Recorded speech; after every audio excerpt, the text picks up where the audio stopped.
Good morning children. आज हम लेकर आए हैं आपके लिए विराम चिन्ह का एक और रूप। विराम चिन्ह यानी भाषा में रुकने के लिए जिन चिन्हों का प्रयोग हम कर रहे हैं। विराम चिन्ह कई प्रकार के होते हैं। हमने पूर्ण विराम देखा, यानी वाक्य के अंत में लगाया जाता है। प्रश्न सूचक चिन्ह को जाना, प्रश्न पूछे जाने वाले वाक्यों के अंत में लगाया जाता है। योजक चिन्ह जो दो शब्दों को जोड़ता है, योजक चिन्ह कहलाता है। हमने विस्मय सूचक चिन्ह के बारे में बात की, जो कि आश्चर्य, भय, शोक जैसे भाव को दर्शाने में हमारी मदद करता है।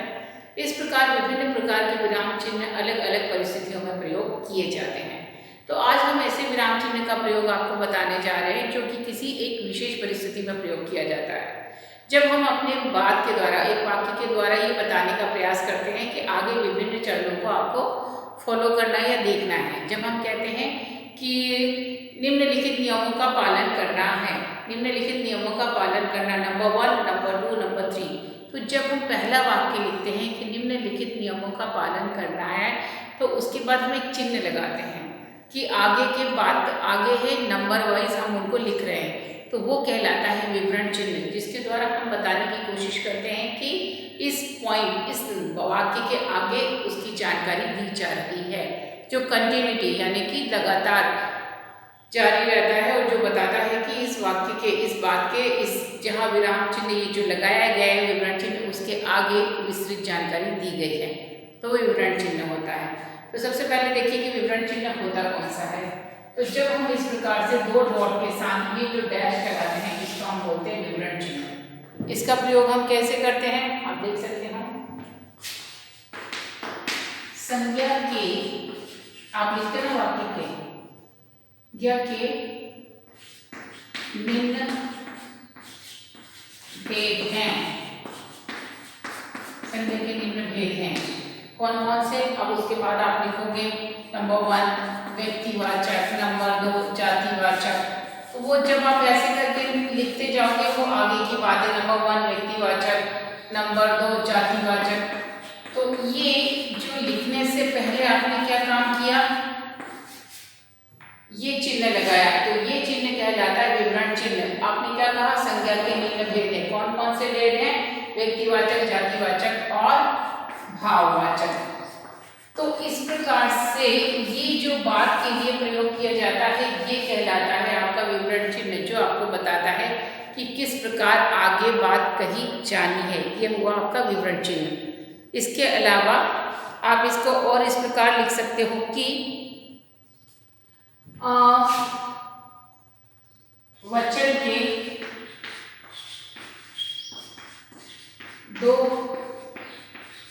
रूप हैं। कौन कौन से दो रूप हैं, तो आप यहां लिखोगे एक वचन और बहुवचन, एक वचन और दूसरा बहुवचन। तो इस प्रकार से ये जो चिन्ह का प्रयोग ही इसलिए किया जाता है कि इससे आगे की आप जानकारी दो कि भाई इस प्रकार का चिन्ह लगाकर आप आगे क्या कह सकते हो।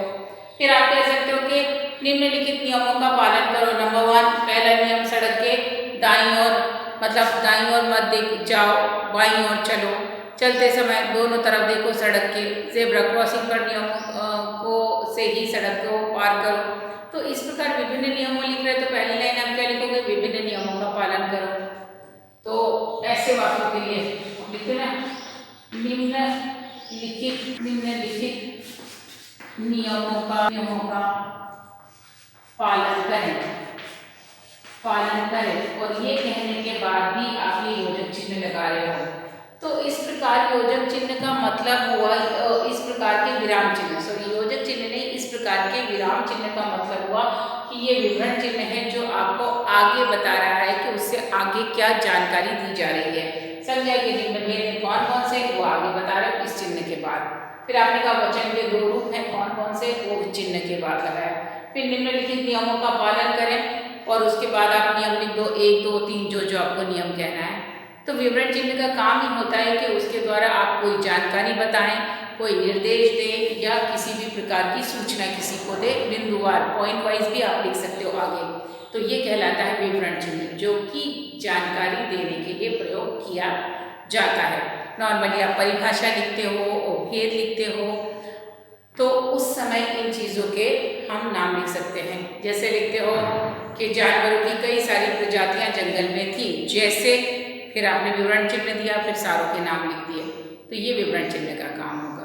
तो कीजिए, इसकी परिभाषा को कॉपी में लिखबद्ध कीजिए, इसके उदाहरणों को लिखिए और किस प्रकार का चिन्ह होता है उसको भी आप ध्यान में रखिए। आगे के विराम चिन्ह के साथ हम आपसे फिर मिलेंगे, तब तक आप इतने विराम चिन्हों को लिखिए और इन सबको दोहराइए, इनके नाम याद कीजिए, इनकी चिन्हों से पहचान परिचित होइए, इनकी पहचान करिए और वाक्य भी बनाइए। मिलेंगे अगले मॉड्यूल में, तब तक टेक केयर।